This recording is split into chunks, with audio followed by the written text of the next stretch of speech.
We are joined now in studio by Utah Jazz beat writer Eric Woodyard of the Deseret News.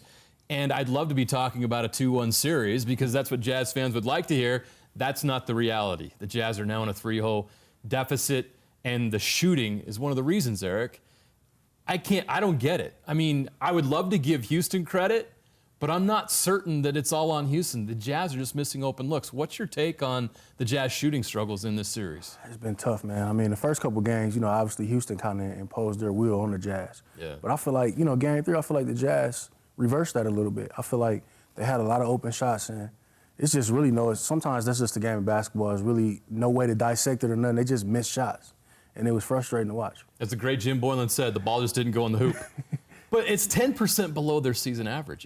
And they came home. I thought coming home last night would be the difference, that some of these role players for the Jazz would feel more comfortable, but it just didn't happen. Right. They got the looks, man. They got out to a fast start how they wanted to. They talked about coming right out the game and, punching them in the mouth. They got off to an 8-0 start. Yeah. Donovan had that big dunk, in the opening minutes. So I feel like they did everything that the game plan was designed for, but they just did not make shots. And like I say, sometimes the ball is just not falling.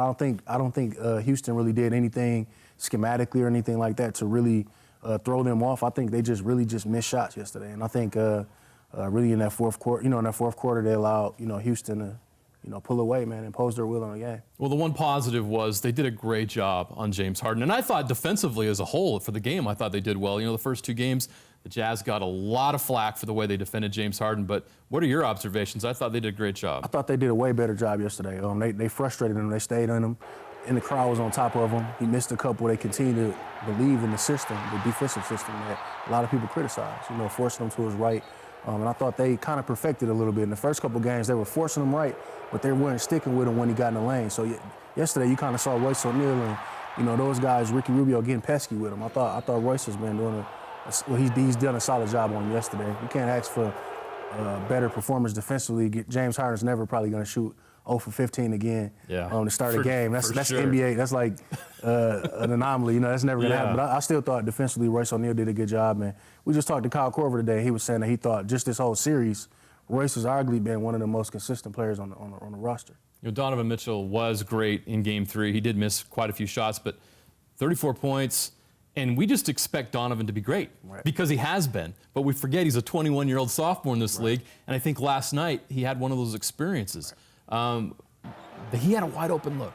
I mean, I know you know Donovan well. How hard do you think he's taking this? He's taking it very hard. After the game, I just told him, man, keep your head up. I mean, you just seen him kind of, just his energy. You see that he's really taking these losses hard, which is the mark of a great player potentially. Because anybody can go out and score 34, and they might be happy with those, those points, those stats. But this kid really loves the game and wants to be one of the greats. So to see that passion and that determination and to really be frustrated after every game, he's taking the blame for it. Even Kyle Korver pointed that out yesterday and said, hey, it's not many, stars in this league, young stars that have that type of accountability. And it's a guy that's played with Derrick Rose, played with Allen Iverson, played with so many young stars coming up, Kyrie Irving. Yeah. For him to say that as a veteran, to call the media back to say that, that says a lot. So we played those comments earlier. Why do you think Kyle felt he needed to do that in that moment? Because it wasn't from a question the media asked. He asked the media if he could say something. Why do you think that he felt like that was the right time to do this? As a veteran, he probably understand that, Donovan might be taking the loss a little too hard. So somebody that players respect, Kyle Korver is a guy that Donovan respects. He's called throughout the season to ask advice and been on the phone for hours with him, picked his brain about playing with Allen Iverson. So this is a guy that Donovan looks up to and respects. So Kyle knows that, and he's not a very vocal guy all the time, but he picks and chooses his spots. I think that's his veteran leadership kicking in to tell his young guy, hey, you're having a tough series, but hey, I got your back. And I thought that was what he did with those comments yesterday. We know the history. No team's ever come back from 3-0. That's where the Jazz sit right now. How much fight do you expect them to have on Monday? I think they'll still have fight. Will they win or not? I'm not sure about that, but I think they'll. I don't think they're going to lay down. And Donovan said that yesterday. None of the guys on the team. We talked to Royce and Kyle today, at practice, and they both said the same thing. We're not going to lay down. So I don't think you'll come out and see a game, a game 4 where guys are just quitting, even though they're down 0-3. But we know it's going to be tough to beat this Houston team, man. This is potentially an NBA championship team. Their level of focus that they're playing right now, I think they can give Golden State a run for their money this season. If James Harden and Chris Paul and those guys playing the way they played, that win last night gutsy win. I think that might even brought them together as a team. I agree with you on that. I don't think people understand just how good Houston is.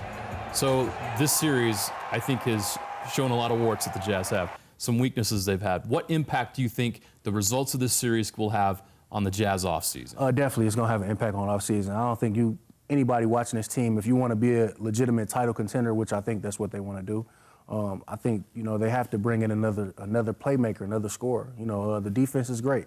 They had the second best defensive rating. We saw that the last couple of years, and we saw where that got them, but now they're going to need another scorer. I don't want to speculate with any names or anything in the free agency pool. We'll get into that later, but they need another scorer badly. That's why you see a lot of times why Donovan Mitchell breaks down later in those games. He can start 5 for 7 and go, 3 for 14 or 3 for 15, whatever he ended. 4 for 20 last night. Yeah, and it's because it's not a secondary guy that consistently can give you 14 or 15 points every night. In this league, as much as we value defense, you also have to have another consistent scorer who's going to bring that every single night. So it's going to be an interesting offseason. I think it was a tough draw. Everybody expected Portland, but Houston, this has exposed a lot of things that, Dennis Lindsey and, the front office are really going to have to look at. In my opinion, I think this can accelerate their growth and their progress towards becoming a contender because now. Right. And they can't hide away. They can't hide from it and say, oh, we won a playoff series. And this is just part of the process. No, there's a gap there, and they need to close that gap. So sometimes I'm sure being a Jazz beat writer can feel like being on the business beat as well. When you're covering Donovan Mitchell, all the marketing opportunities he has, the shoe deals, everything, what's it been like, and what's the latest on what Donovan's doing marketing-wise? Man. Because it's crazy to follow. Yeah, he's doing a lot, man. Signing Adidas and Stan Socks and Body Armor, so many opportunities, local, national. A lot of these brands are they seeing the potential, and the branding of them. He has his whole spider thing, things, and he's gearing up for sneakers to come out, July 5th, and he's just doing a lot. He's been debuting the shoes throughout the playoffs, and I think it's just exciting for Utah as well because it brings a lot of opportunities that, even though there's been some great players here, they haven't had that off the court. John and Carl never had these kind of opportunities. They probably didn't want them. Even Darren Williams, right. It was not a lot of, he was signing Nike, but it wasn't a lot of publicity. Didn't see a lot of Darren Williams. No, not as much as Donovan, and I think it's only the beginning for him. And he has so much star power and potential. He's charismatic, and I think that's why he has those opportunities because brands see that. And it is fun. It does feels like sometimes you're on a business beat, but when you're when you're covering the team, you got to be ready for everything, for news, business. So I'm just on top of it all. Well, you're on top of it all, and not only are you a beat writer, but you're also an author. Mm-hmm. You just wrote a children's book. Yes. Basically a tribute to your son, Ethan. Yes. Tell us more about the book and what it's about. Yeah, so my son, he turned 5 this year, and me and his mom, we thought what would be something cool for his 5th birthday, and they're in Flint right now. I'm here in Utah. But we thought it would be something great to do for his 5th birthday, and we released it. I went back home for the book signing his birthday, and we had a really great turnout from the community, support from the mayor of Flint, support from everybody, and it was just great to come back and bring something supportive, and also for my son to know you can be anything that you want to be. You can be, you can have your own book at 5 years old, and I think even more importantly, it shows other African-American kids that they can be in children's books as well. I didn't see a lot of those growing up, so, right. We're seeing other kids that, were African-American in books. So it's not only him, it's his cousins, it's his family, his friends, they're all real characters in his life.